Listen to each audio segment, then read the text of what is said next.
Insight, and I'm here with my guy. Listen, there's I could give this long introduction about how I think this guy is a child prodigy. He's not a child; he's a grown man. But I still get claimed on the taxes. It's all good. I think I'm a child, so I'm off. Yo, today like you seem you're so ahead of the game for where your age is. Like, I've seen a lot of young comedians come in the game, and they were funny, but their comedy felt young. Mm-hmm. You feel like a veteran when I see you up on the stage. That's why I kind of. Yo, the dating scene crazy out here. I got attached to you. I mean, like you, and I also feel like we came up together. Yeah, bro, of course. We was just talking about fucking moving to the coast, and I'm gonna be completely honest with you. The only reason why I feel like I have a shot at not having to move to the coast is because part of it's dependent on like how big you grow, bro. Listen, well, how big I grow might depend on how dope you are, so. Nah, bro, we gotta do this shit together, bro. Trust me. Nah, but I'm with it. But yes, we do need to move out to Cali. Yo, the dating scene crazy right out the here. Cameras went live. We were talking about. This one woman said, "Don't come in my inbox if you single, married, divorced, widow." Yeah. And I said, "Damn." Yeah, so I came in her inbox as a scammer. Place of opportunity, but I dig when you said because you don't want to move there. I know, and I dig it because. I'm that guy. Like I travel a lot. I did travel. I haven't traveled for like 2 years because I've been grinding. Right. But I travel a lot, and I always fall in love with certain places, and I'm like, I want to move here. Mm-hmm. Nah, because everything ain't worth moving. Like sometimes you move there and be like, this ain't as dope as I thought it was. Even if it's the coolest thing and it's everything that like every day feels like paradise. For me, I'm a type of dude. I know exactly what I need. And I need to be in boundaries. And like Lancaster, Central PA, just give me that. A little bit of something, not too much of nothing, you know? So you're like a creature of habit a little bit. Like, would you say that? I mean, a little bit, bro. It's just like, dude, we live in, everything's available to us, bro. Going down Harrisburg is a fucking sin for me, you know? Like, we're like, I think like, we live in Lanc, and for the people who are watching us nationally, they don't know what Lanc is. Lanc is a very small city in PA, but it has big city tendencies. Yes, very big. And a lot of people that ain't from here don't understand that. Like we have a lot, and with the internet also, like you don't have to move to LA and New York necessarily. You know what I mean? Exactly. But these are places of opportunity, and you run, not to cut you off, but dog, like you run one of the dopest rooms. I've been fortunate enough to go to like different places in the country and shit like that. But when you talk about like, yo, the internet, it's just like also people aren't aware. I really mean this when I say, bro, Rumor Rom, you know, U Street Media Labs. These are some of like the best vibes and rooms that I've fucking personally seen. And I just love being a part of. Like, I just think a lot of people don't get a chance to see that because they rely on the coast. Well, you're right, and I don't mean to say you're right with us. I'm saying you're right. There's a lot of dope spots that aren't in LA and New York. But there's just a lot of people in LA and New York, so they have more shit over like wherever they're at. But I will say, there's a lot of dope talent, like. Just here in Central Pennsylvania, I've been fortunate enough to work with a bunch of really, really dope talent. And it just makes me think, like, damn, how many hidden gems are there out there in this country? Because everybody's not going to L.A. and New York. You know what I mean? And also, everybody that is a gem doesn't have 100,000 people on their social media page neither. Exactly, bro. But you're not one of them. You're not one of the comedians that depends on the social media following or the place where you're at. You're really like you outside, like you moving around. You're doing it like the comedians of old did it. Yeah, bro. I'm really fortunate like that I'm able to still live here and still get opportunities like with a lot of great people, you know, in different areas and shit like that. But it all comes from like how you play the game too. You feel me? Like, dude, a lot of comics fuck up they shit because they want to bang their chest. They want to let you know I'm the funniest dude. I'm this and that, whatever. You're like, calm the fuck down, bro. You don't even have a website. Like, it is, but it's like a real competition with y'all sometimes. Like, It's crazy because when I come around, I don't feel that. Yeah. But I know all of y'all, and we talk individually, and it always seems like when I talk to y'all individually, like there is like a competitive spirit in there where everybody's like, yeah, listen, he's dope, but... Bruh, I mean, I don't want to take up like the conversation time a lot, but like opening this can of worms, man, like it shouldn't be competition. But I'm the type of dude, I love competition, and I was telling my friend like things could be at a tie. You know what I'm saying? It's like if someone's better than me, you got to adapt to that. Then I get ahead, they adapt to me, they get ahead. To eventually it's a stalemate. But in comedy, a lot of people don't think like that. A lot of people just think from the ego of like, all right, I had a good open mic set. I don't know why I don't got a Netflix special. You know? That's what they... Dude.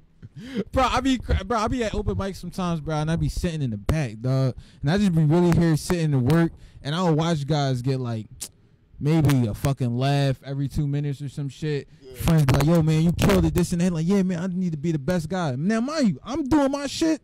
I know what the fuck I'm capable of. I know exactly what the fuck I got lined up. And I'm sitting there, I'm watching, I'm like, okay, he knows more than me. You know, that's it.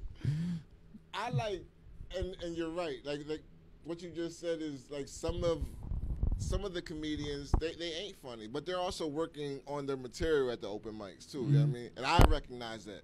And no shot, maybe a shot, but I'm one of the guys that are producing these comedy shows, and I'm out there. I'm at the open mics. So I'm seeing y'all in the gym, and I'm also seeing y'all work on jokes and work out jokes.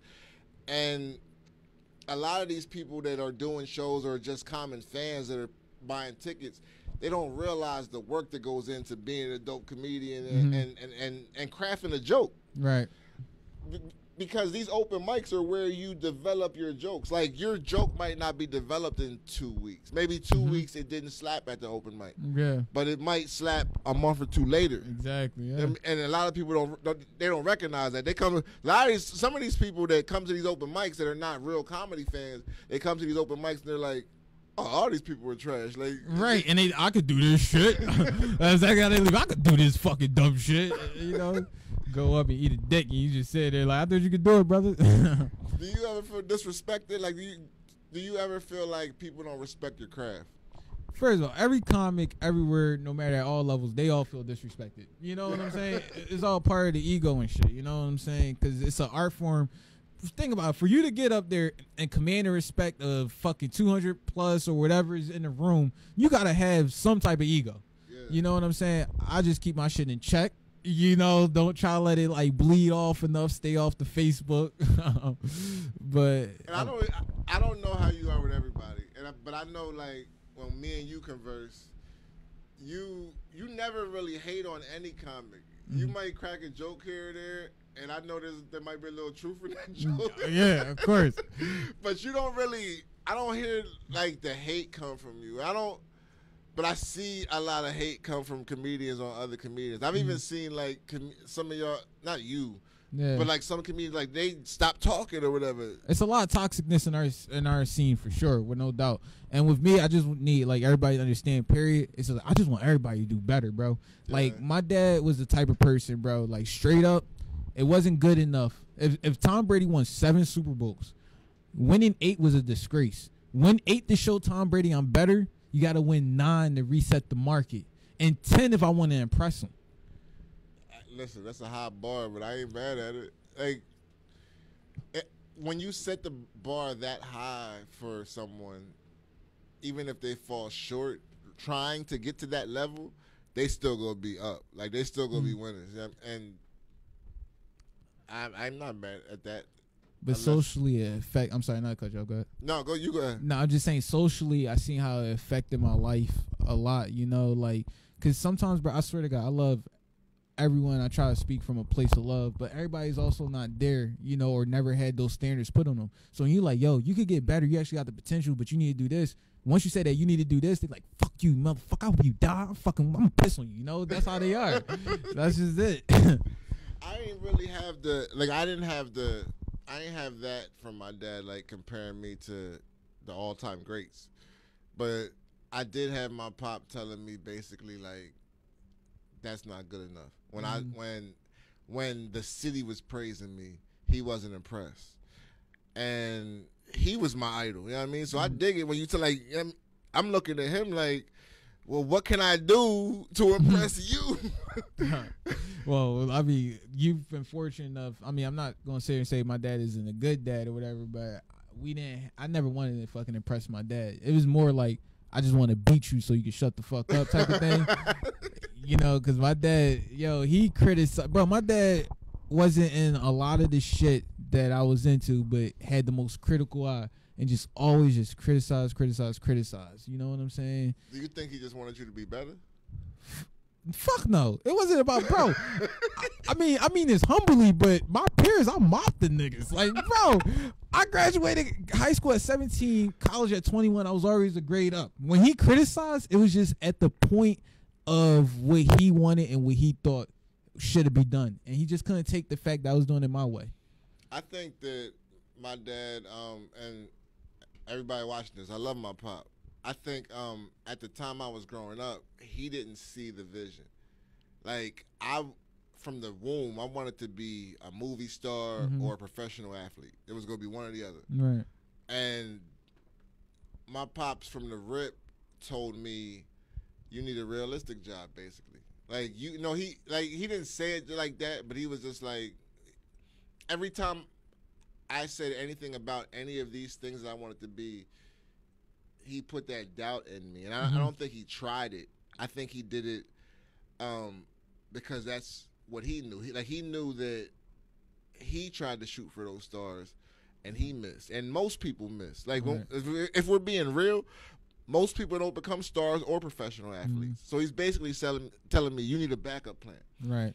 Where in my head, there was no backup plan. So I kind of dig it. Like, sometimes parents project on their kids what they think, what they feel from their experience. Yeah. But I mean, I didn't make it to Hollywood, but I made a Hollywood in my hometown. So this might be a greater thing. Like, dude, anybody could be a freelancer, but to build your business, that's a different fucking thing. You feel me? You're building a town, a media city, bro. Like, just to think about that. I can have a Hollywood store, or I can have a city that's mine. Give me the city that's mine. You know? Yeah. Sometimes it's, and I'm going to ask you this too. Well, then we'll get into your backstory a little bit. Coming from your home city, there's a lot of people who know you that'll doubt you just because they know you. I feel like I've moved around a little bit, and when I started actually I wasn't living in this city. And I got more support in the city where I was living because they didn't come up with me. Right. But I can't, there was a lot of, and I don't even want to say a lot. It was people that I knew because I'm from the city, so I know them personally. Right. That weren't rooting for me, and that was my focus. I wasn't focused on all the wins. I was focused on, damn, you don't like me? And do you see any of that, like, coming from your peers or the people you grew up with or whatever? Well, first of all, bro, we we part of the African American community. So you feel me? The moment that we doing anything that's non-traditional, like, you automatically start dealing with pushback. So with me, especially in my city, bro, we love to talk shit. Be like, yo, dickhead, yo, you turning homework. They be like, damn, dickhead, you fucking getting A's. You from Philly? Yeah, you know what I'm saying? So, like, for those who don't know, dickhead, that's Philly slang. That and nut ass nigga.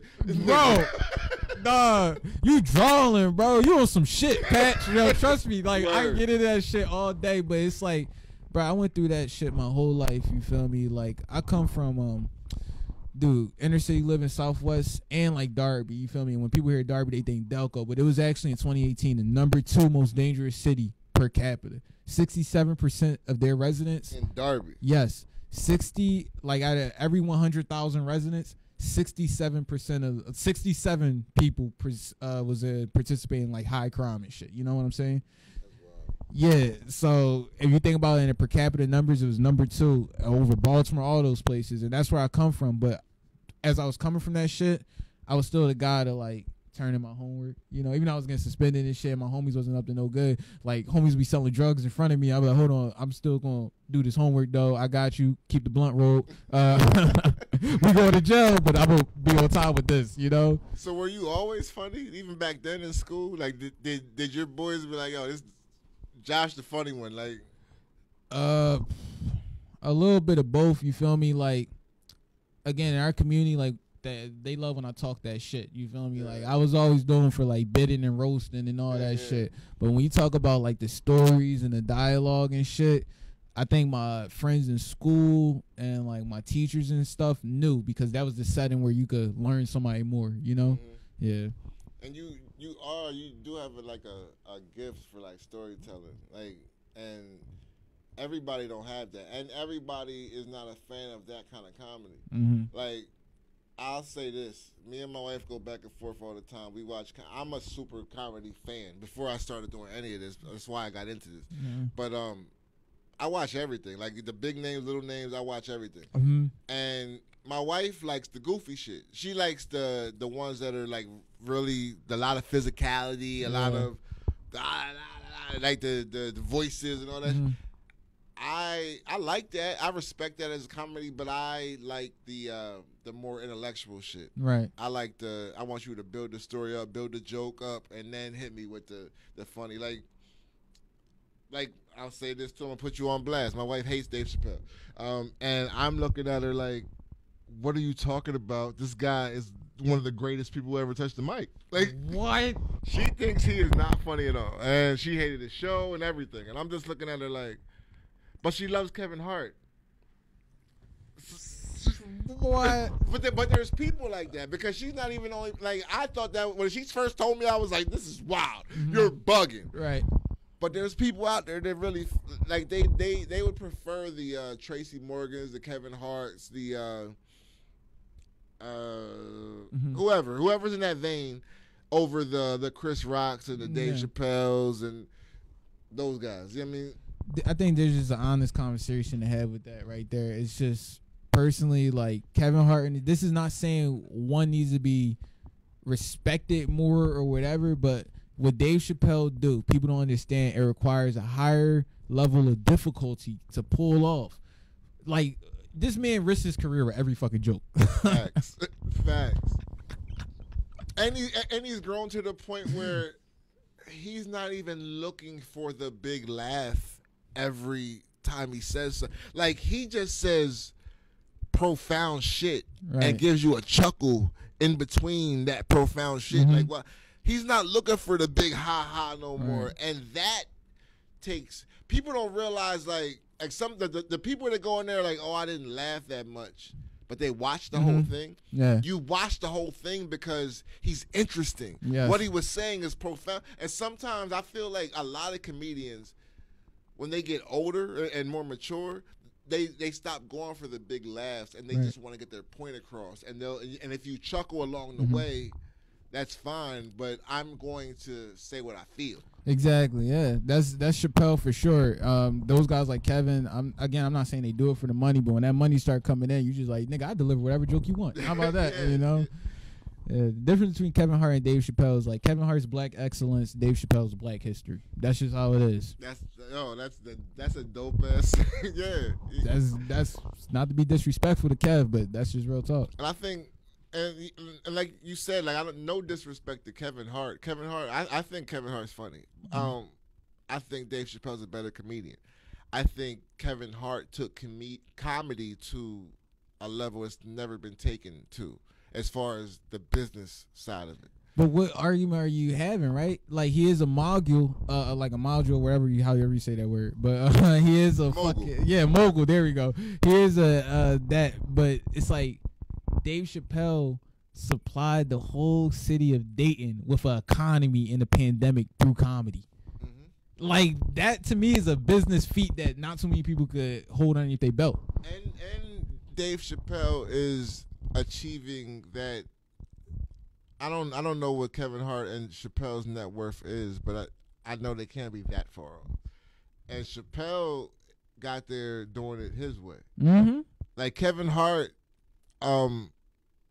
he's done a lot of industry shit. Not that that's bad, but Kevin Hart is careful. Like, he's not going to say anything. Matter of fact, when he was supposed to host the Oscars. They pulled up some old shit from him, and he didn't apologize at first, but he wound up apologizing. Yeah. And he didn't do the Oscars anyway, which was honorable, but he just was like, he said sorry. Dave Chappelle would have never said sorry. Of course not. Did you see how he handled the transgender school shit? When the kids was like, yo, bro, we walking out this auditorium, we don't want you to come give your speech. And Dave Chappelle like, all right, I'll tell you what, I won't come just because fuck the gas money. But I tell you what, we gonna have a donation bid. And this is how much my donation is. Yeah, this is other people that could donate that's for what the fuck I did. And there's another donation bid for those who don't like it. And whoever wins, we'll sell it that way. But if you do not donate, and if you lose doing this donation bid, you need to shut the fuck up forever. And that's it. I love him for it, man. And that's what I love about Chappelle. And I love about Rock, too. I think Rock and Chappelle are very similar. And I think they are both, like, children of George Carlin. I don't know if I don't know if you ever watched Carlin like that. Like, hell yeah, bro. I think Carlin, his style of comedy is where Rock and Chappelle are now. Do you think that's kind of accurate? I mean, I think Rock is in therapy right now. We gonna talk about that too. I'm sorry, bro. You know, I fuck with Jordan, who's his youngest brother, and I shouldn't make a joke like that, you know, because for real, it was some sucker shit. It was some sucker shit, but who hasn't made a joke about it? You're right, but it's also to me, I just feel bad if Jordan wasn't see this shit. He'd be like, damn, Josh, what the reason? And Jordan, I'm trying to get you out here, don't know. Yeah, we talk about that off camera, bro. I'm trying to make that shit happen too. But yeah, outside home, what are you talking about? My bad, we got distracted with the slack. We was talking about Carlin being, like Rock and Chappelle being descendants of Carlin. Nah, I just think, bro, they in their own boat. Like, yeah, every you can say about everybody like comedy because we got to criticize society to a different degree. But again, like what Chappelle is doing. But I also say, before you finish, I also say that because how Carlin, and because Carlin towards the end of his career was kind of the same way. Like he wasn't looking for the big laugh. He was going to say some profound shit and make you laugh along the way. Right. But Carlin also had like alliterations, like fun pieces to kind of make his point, where Chappelle straight up are giving you masterpieces like the George Floyd thing, bro. Like you are now looking just to hear this motherfucker breathe before he say a word, you know? I think Chappelle is probably the most thoughtful comedian we've ever seen in our lives. Ever. Like I think the things he says are so thought out before he says it. Like people get offended, but really he doesn't say anything offensive. He says shit that has always been accepted as real before now, and everybody's super sensitive. Of course. He wouldn't be able to say it if it wasn't there. That's how I feel about him. Yeah, like and I don't want to speak for the LGBTQ community or whoever else gets offended, but I also want to point out, like, Chappelle says shit about black folks too, and he's black. Like, it's not like he keeps anybody out. And that's the thing, like, I think everybody should be able to take jokes. Like, what do you think? Because I know a lot of comics personally now, and I know a lot of comics that I watch, and they all are saying the same thing. Like, it's not the same because everybody's so sensitive. Yeah, everybody is like so sensitive, but it sucks because it's like I don't have a problem with you being sensitive or whatever. Like I try to create like jokes in the sense of if you give me backlash, after you analyze it, you have to have a very thoughtful argument. So same way how Chappelle would be like, yo, I can't say gay on stage or any of that shit, but if I'm shooting a TV show, I can say nigga and it's not bleeped out. Why is that? And they was like, well, you're not gay. I'm not a nigga either. That's facts. But they never criticize that part. They go for all this other shit that's clickbait, but they can't address that because the weight of that, he's right. So let's go to this. The Chris Rock slap situation by Will Smith. The world's been talking about it. It's happened like a month and a half ago now.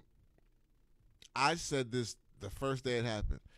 I said if Will Smith would have smacked a white man, there's no way he would have sat there and still accepted his award. What? That nigga would have been on a bird. They would have drug his ass out of there on camera. It wouldn't have been commercial break, nothing. They would have been like, niggas, look. Look at what happens to you when you touch white people on national TV. Yeah, and Will Smith would have smacked the white person on national TV. They would have murdered that man on the cross to the Bad Boys theme song. Bad Boys, what y'all wanna do? That nigga just. Yo, real shit though. Like, I'm looking at this shit. Like, first I thought it was a skit, but then like, I don't know if it's because I hang around y'all so much, or I'm just usually like, nah, it's not because of that. Because I've always in my life I've looked through life through a lens of humor. Mm-hmm. So being around y'all just feels like home. I think that's why we probably click, and I'm cool with a lot of y'all. But yeah, I looked at it and I was just like, I don't. There was so many things going through my head. Like, I don't know. Like, what was your first thought?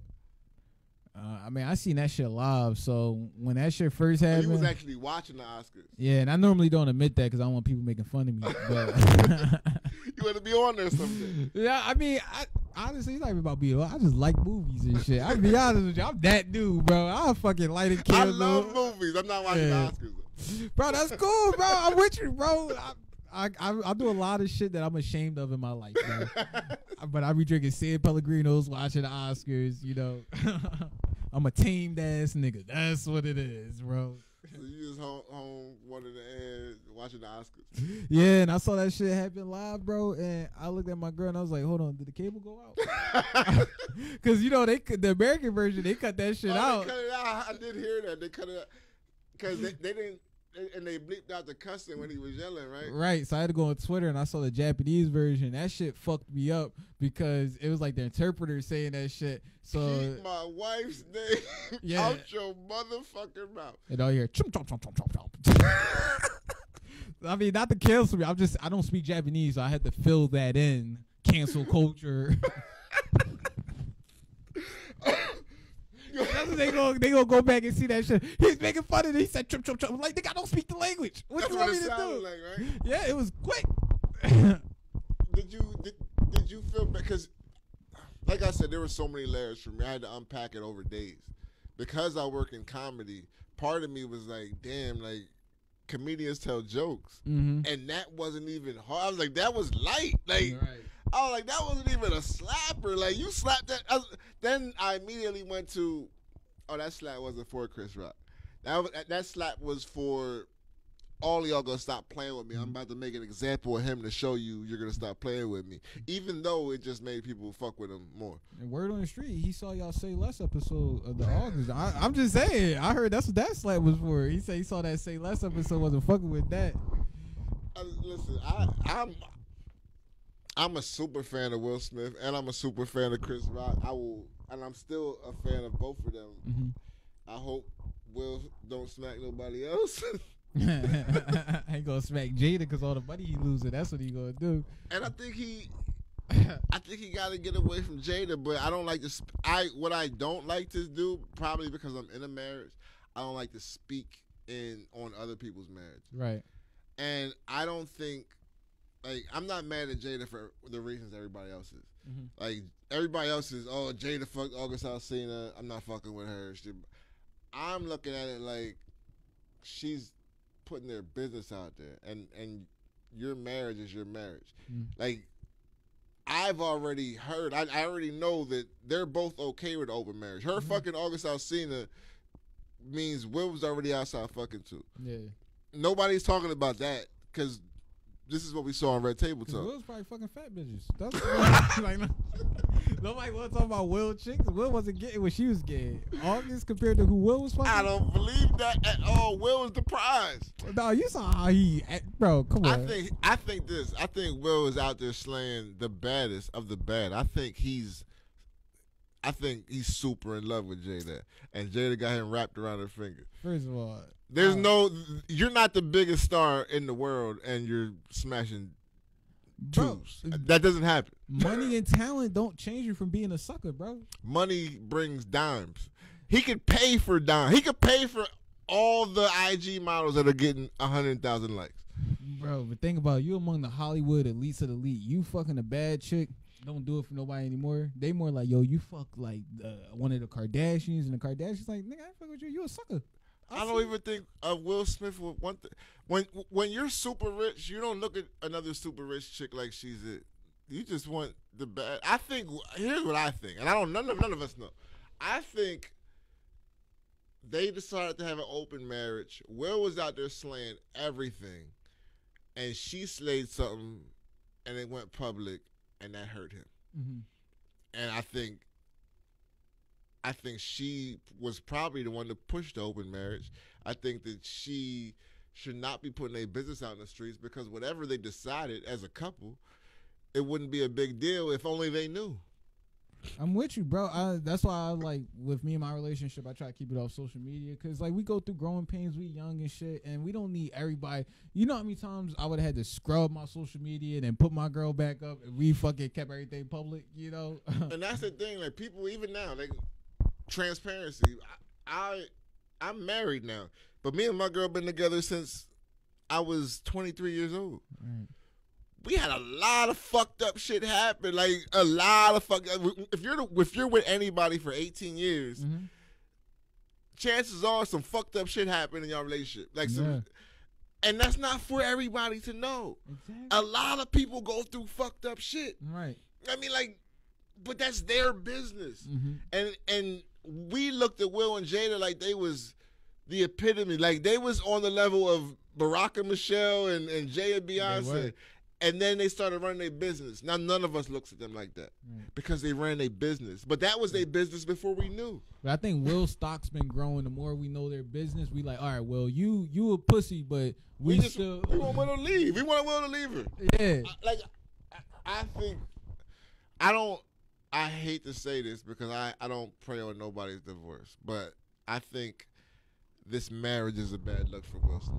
That's what I think. Will don't need it, bro. She ain't getting no movies. I seen the latest Matrix. That's the thing. Will is the prize. Yeah. Like, how you gonna play with him? Like, you would not play with me if I'm the prize. All she got is the red table talk, and that's why she keep ratting everybody else. She would. That's the other thing. She wouldn't even have red table talk if it wasn't for Will. She'd be so ice cold in Hollywood. Mm-hmm. She would never be no red table talk or the new Matrix. Real talk. Jada Pinkett Smith look like Tay Diggs. Yo,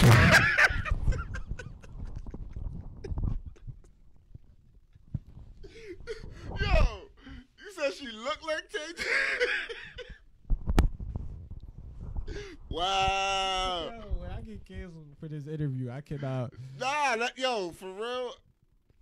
If I was Chris Rock, because a lot of people said a lot of shit. A lot of people said if I was Chris Rock, I would have smacked him. No. If I was Chris Rock, I wouldn't have hit him back. Because we're on national TV, and we are both two of the biggest people in Black Hollywood. Yeah, of course. So, and what the people that are saying Chris Rock should have swung back, they're not recognizing what that would have looked like. Right. Like, if Chris Rock swings back, now these two are rolling around on stage fighting, like really tossing it up on the Oscar stage. And being black, you know, now two of our biggest stars ever in Hollywood are rolling us, and now we all are assholes. Of course, that's how they do us. and that's what it would have been. So I commend Chris Rock for not swinging back. I think that was the most stand up shit to do because I don't think that he just punked out. I think that he, for a split second, thought about swinging back. And I think he was like, nah, fuck that. I can't do that. Yeah, Chris Rock's solid on that situation on all fronts, you know, and I won't dig into that anymore how, like, I personally, like, all right, let me just say this. Chris Rock didn't slap him because he got self-control and a higher respect, but I don't think it started with Will. Like, when you hear Chris talk on, like, his therapy and the stuff that he been through growing up in, like, New York and shit, it was just like secondhand nature and kind of a little bit of trauma, you know, that froze him. And they said he was getting bullied his whole life. Like, Everybody Hates Chris was about his childhood life. Right. And he was basically getting bullied the whole show. Like, right. So this is the guy that he's always been, which kind of makes you feel bad for it. Like, yeah. But Will has never been like the tough guy neither. Like, he ain't never really been that guy. You sure? I mean, hey, he smacked that reporter, you know. And all right, but look at I'm not saying Will's a sucker. I'm saying look at your adversaries. That's what I'm saying. Yeah, look at the people you hit and shit. Yeah. Okay. Because I think if and I'll say this funny, but I think if Terry Crews was up there, and he ain't even like, we done seen this man dancing in Speedos and shit. Yeah. But I guarantee Will wouldn't have went up there and smacked him. He would have sent Jade up there. He was like, Jade, go fight your own battle. I'm not smacking. He wouldn't have smacked Dwayne Johnson. Yeah. There's certain people he wouldn't have smacked. Dude, Will Smith kind of pussy too. You feel me? I can't claim that because he's from my city, but he. And I love Will. And let me be clear. Like, Will was the first hip hop cassette. You already know about cassettes. You're too young. He was the first hip hop cassette I ever bought. Yeah. Ever. Fresh Prince, DJ. Parents. I was in 1988. I was 7 years old, and that's the only shit my parents. It was no parental advisory sticker on it. I could get it, and it was dope. Yeah, it was dope as fuck. Dude, Summertime Madness, like he got some hits that we still bump to this day that was clean, but I mean that doesn't mean nothing. The girls were seeing that shit. They was like, you ain't got no parental advisory on your shit. You must be a sucker. I'm trying to tell you, I'm just keeping it real, bro. I'm sorry, dude. Chicks know, and I'm trying to tell you, like, all it does with women, it gets you in a different bracket, right? So yeah, you could always, like, if you make money, pick up like some badass chick on the street in Lancaster, right? But let's say a chick that's also getting money. She'll be like, nigga, we both get money. What separates you from the other dude that's trying to fuck me that get money? Because you a sucker. You know? That's just how it is. Do you think that, like, as a comedian yourself, because I heard a lot of comedians say that they don't feel safe now. Do you think that Will doing that gave, because and the internet shows what the internet wants to show too, but they have showed shit since then. I've seen some comedians getting her. I don't know if it was like old videos or what, but do you think like that gave? Because I ain't gonna hold you. The week that he smacked somebody, I had a TCP last. Like we held that week. I was concerned. Yeah. Because we've dealt with hecklers. You know what I mean? And it's a green light for the comedians to get them back. But if they walk up there, I'm thinking like, I'm up there on the stage. You walk up, I'm clotheslining the shit out you. You walk up on my stage and try to touch with the. Well, you tripping. I mean, it depends. If it's a black audience and I'm fighting the dude that's walking up, but if it's a white audience, I'm not doing shit because I know somebody's recording and that's a police report. I'll be honest with you, man. So, but no, like getting on that, bro. I don't that public shit. But internally, I don't feel safe from the other comics. If you want to talk about I feel unsafe from, I don't feel safe from the other comics. For the other comics? Yeah, dog. Because when I be around y'all be going back and forth. It always seems joking, but I be like, yo, I don't think there's like some realness. Bro, you gotta put it like, I don't imagine my perspective is only my perspective. And again, in comedy, the more you have, the more people want to bring it down. So when they see a dude like me that's almost a decade, 3 years away from being a decade in comedy, but still 23, got a fucking degree, got the business sense of this shit, whatever, they like, I hate this man. I want to make him burn. It took me 20 years to become a host of this open mic, and it's unfair that this guy is getting this, okay? And they really try to burn you down. The fucked up part about that is that they don't see the grind. Thank you. Because I get that too. Like I get people that think that they're about to jump in the game and they want to accomplish not only with me, like I have a team. Mm-hmm. I tell them that. Like the people that I give advice to, I'm telling them like, yo, listen, you want to do what I do, but I'm surrounded by a team. Right. Like this doesn't happen without my team. Every success that I've gotten happens because of me and my team. Right. If you want to be a star, you want to be in front of the camera, and you want to produce, and you want to do this, and you want to do that, that's fine, but you got to figure out a way to do that at a very high level because it's hard to do it all. Right. Like, I would almost say in this, if you want to produce in this industry, you need a team. Of course. You have to have a team. Like, it's just... Now that I'm doing it, like, there's no way I'm shooting online shows and doing theater. Like, I couldn't do it all. Bro, I see it like with your story especially, bro. Like I forget what business dude, he got this thing about like can you make me a pencil? You know, and you go into like really what it takes to build a pencil, chopping the wood, right? Finding the lead, but then you gotta make the shit to mine the lead, whatever. It's so much shit. Right. And like we live in this clickbait generation where people see a picture on social media like, damn, Will killing it.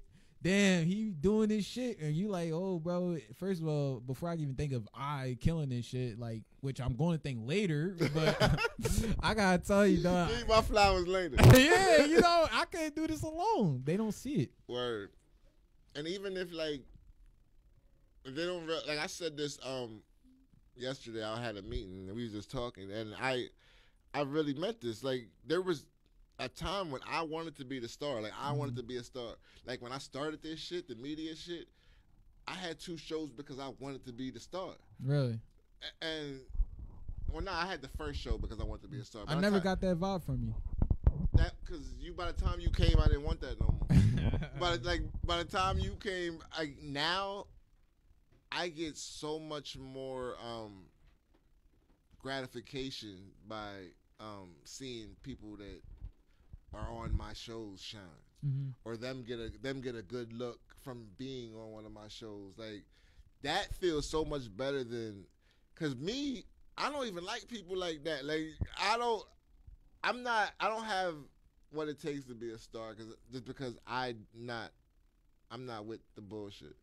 I think you selling yourself short, bro. You gonna be a star in your own right, like fucking Russell Simmons wasn't hitting fucking Def Comedy Jam. Yeah. Walter Latham, what, you feel me? But that's what I would rather be now. Like, before I wanted to be Russell Simmons, I wanted to be Run. Like, I mean, or I wanted to be that guy. I even did music. Like, but I think I was just trying to find my way. I think all creatives try more than one thing at some point. Have you? Yeah, bro, a lot of things. Bro, I want to go back to the business world. I want to leave the creative world. The fuck, bro? This is the most brutal business I've ever been in, because shit makes sense in my, I know how to respect the bottom line. Well, we get into that shit later. But yes, I have definitely tried other shit that I was good at, and I know I'll be fucking much happier at. But comedy is what God put me on this earth to do, unfortunately, and we fucking making it. Sorry, I lost my brain. Because you do business too. I mean, like, so doing business and actually being the show, do you find sometimes that's hard to balance? No, nothing in this business is hard, bro. Nothing in life is necessarily hard. It's the people that make it hard. And unfortunately, when it comes to comedy, you have the most insecure people. And I love my genre. There's comedians I love to the death of me. Do not get me wrong.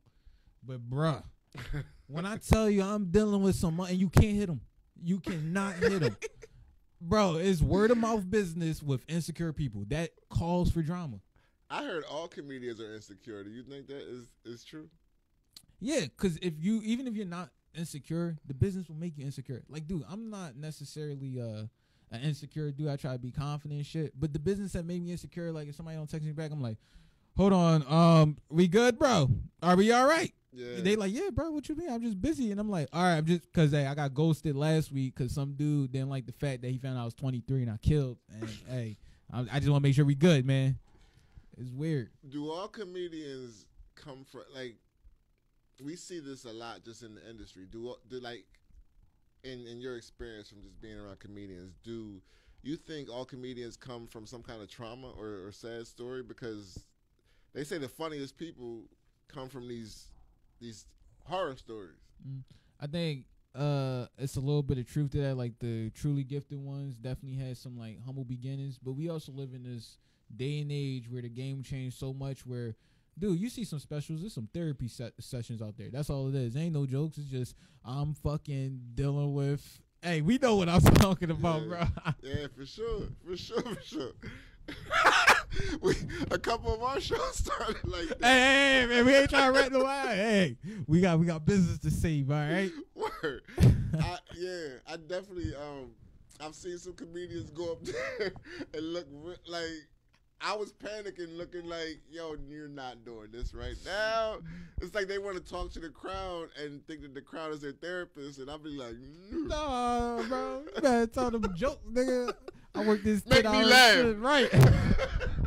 Bro, imagine how I be feeling. I'm up there going up, and I'm like, damn, this nigga just told him the whole autobiography. Now I gotta go out there and figure out, you know. So what you been doing? I know you're only 23. You've been in the game what, 7 years now? Yeah, 7 years, man. 7 years at 23. So you've been in the game since you were 16. 16, yeah. And what are you doing now? Because I know what you're doing, but tell the people what you're doing. Because when I say that you are one, you're one of the most talented ones in the area, but you are outworking everybody, and that's what it's going to take. Yeah, bro. I mean, if the people out there, if you guys want the big stuff, I've been fortunate enough to work the Comedy Cellar. I opened up for a lot of big names like the Tony Woods, Frankie Finch. Right now, I'm just trying to be in a position to release my album. I know I keep fucking advertising this shit for the past 2 years, but we in a good spot in the sense of like someone to pick it up, and it's just like I want to make sure I get the best offer for that. Yeah, I mean, just life is just honestly great, but I do want more. Because I do feel like it can be my time right now. What's your ultimate goal in comedy? That's a good question. I always tell people I want to go down as one of the greatest of all time and shit. But being in this business, being one of the greatest, does that mean film, TV, and the stage, or you just want to be one of the GOATs in one facet of it? Well, what I learned, just period, when you talk about the GOATs, is everybody do it in their own way. You know what I'm saying? For sure. So, like, how Richard was the GOAT is different between how Eddie was the GOAT and Chappelle was the GOAT. So when I think about, like, my legacy and me being the GOAT, I think personally I'm going to open up this business and make it more of a connected thing than I think any other comedian did before. Bro, like, when I try to be on producing shows or when I plug other comics and shit, bro, like, I cannot stress this enough, bro. I'm not killing it. My bills are fucking, I still feel the weight of that shit. Trust me. Bro, I'm hungry right now. You know what I'm saying? But it warms my heart more if I could plug a different comic in, then make an audience happy, and they get paid. And some, like, I want to give you your credit. Like, some don't even know that, like, you've helped me with some of our shit. Like, I mean, like, with certain people here or there, or I come to you with questions, you give me, like, and that's shit that's selfless. Like, because you don't have no pick or choose when you do that. You're just honest. Like, I mean, like, that's all you, like, you're just honest. This is what you should do. Bro, this is how I feel. Because I fuck with you, like, hardcore, bro. Because at the end of the day, like, what you do for me, you know what I'm saying, it means, like, the world. Because, bro, we don't have enough selfless people. And, bro, think about, bro, you got, like, I cannot stress this enough, and I already said this 3 times, but I really think you got one of the hottest rooms in the country. And all you do is use it to showcase talent and try to give this fucking city that don't even fucking know the landmine that they sitting on. There's a lot of talent here. Exactly. A lot of talent. But to your credit, we keep bouncing back and forth like, no, you're the shit. No, you're the shit. But the first show that I threw, you actually came. Somebody actually brought you, right? Like, you wasn't actually on before. So I think somebody brought you to me. It was like I was the last man hired. But it's crazy because, you know, like, that wasn't in the theater, and our first show was in our old spot, and you we just clicked. Like, we wound up staying in touch and building from there, and it's been a pleasure seeing you just grow into this, like, because you and specifically, I'll say you and Eddie on that first show, I was like, yo, they're funny, but it seemed like they're still trying to find themselves. Yeah. And now I'm like, nah, y'all are some beasts. So, like, y'all are, and you and Eddie, like, speaking of y'all in particular, just completely different comedians. But y'all have both grown so much in the style that you do, and it's been dope to watch. Dude, I appreciate that a lot, man. And, like, you talk about growth, like, for real, like, that's my biggest thing in life, period, with me, man.